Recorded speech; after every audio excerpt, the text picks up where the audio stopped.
Saudara ahli, kita sepakat dulu bahwa ini adalah kasus pembunuhan dan pemerkosaan untuk anak di bawah umur.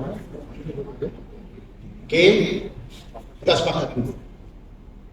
Saya jadi penyidik cukup lama dan nanti yang melakukan investigasi tentang Peggy Setiawan karena sesuai perintah daripada ketua tim. Yang perlu saya tanyakan kepada ahli, ini kasus pembunuhan dan pemerkosaan. Apa sih yang perlu dilakukan penyidik terlebih dahulu terhadap korban ini supaya maju nanti kepada administrasi yang tadi kalian perbincangkan, ini sah, ini tidak. Apa yang perlu dilakukan oleh penyidik itu? Bapak kan ahli pidana. Itu yang pertama saya tanya. Apa yang perlu dilakukan penyidik itu terhadap kasus ini, TKP ini, korban ini, terlebih dahulu apa? Mohon izin yang mulia, karena ini menjadi domainnya penyidik, saya sebagai ahli pidana saya tidak menjawab. Karena saudara tanyanya kepada apa yang harus dilakukan oleh penyidik, saya bukan penyidik, jadi saya tidak menjawab berkaitan dengan pertanyaan saudara itu. Terima kasih yang mulia. Bapak itu kan ahli pidana, pembunuhan, pendapatmu yang saya tanya, ahli. Ahli tadi sudah seperti itu, kita tidak bisa maksa. Begini Pak ahli, saksi ahli. Tentunya kan penyidik itu mengolah TKP ini menentukan korban itu meninggal atau tidak. Selanjutnya diolah TKP itu, korban itu diotopsi enggak? Terus bukti-bukti yang Bapak bilang tadi yang dijadikan barang alat bukti tadi, 2 alat bukti itu, ya, apakah itu ditemukan di TKP? Apakah itu ditemukan di tempat lain? Dan harus berkaitan dengan kejadian tersebut. Apakah sependapat Pak ahli? Mohon izin yang mulia, apa yang saudara sampaikan tadi, tanyakan kepada saya, dan saya kira ini sudah masuk ke dalam materi pokok perkara.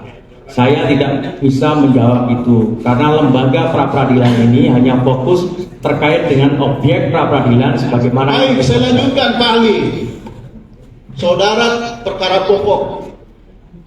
Jika mereka menentukan menaikkan dia sebagai DPO tahun 2016,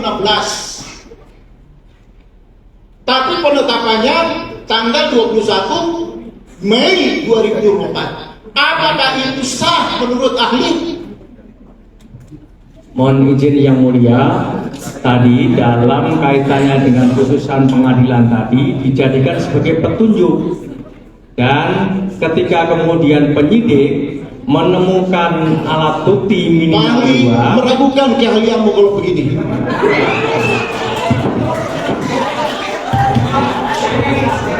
Izin yang mulia, saya luruskan dulu. Ya, pokoknya dalam forum ini tidak ada kesimpulan. Kita juga harus menghargai ahli. Sependapat atau tidak sependapat dengan ahli, baik ahli yang kemarin maupun ahli yang sekarang, kita harus menghormati pendapatnya. Kita tidak suka silakan mulai dalam kita masing-masing ya. Nggak bisa kita aja.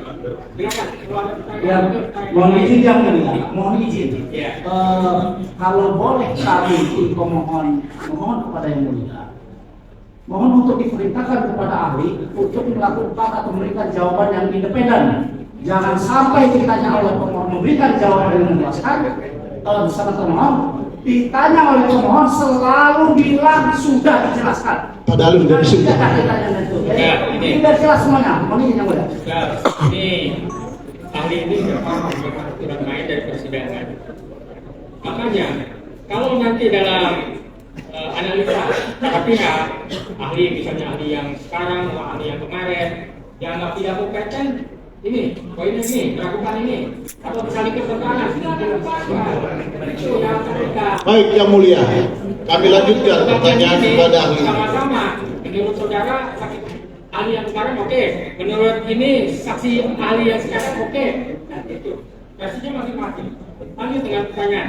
Baik, Pak ahli tadi mengatakan bahwa putusan pengadilan adalah DPO sebagai petunjuk.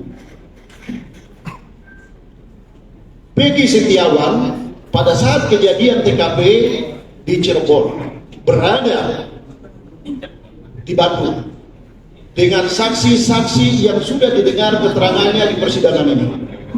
Apakah penetapan tersangka dan dijadikan dia dan dilakukan penahanan itu sah atau tidak?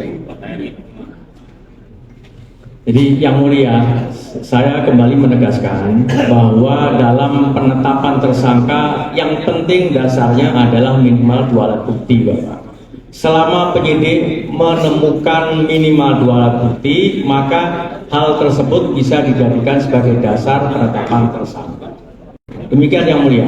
Download Tribun X sekarang, menghadirkan lokal menjadi Indonesia.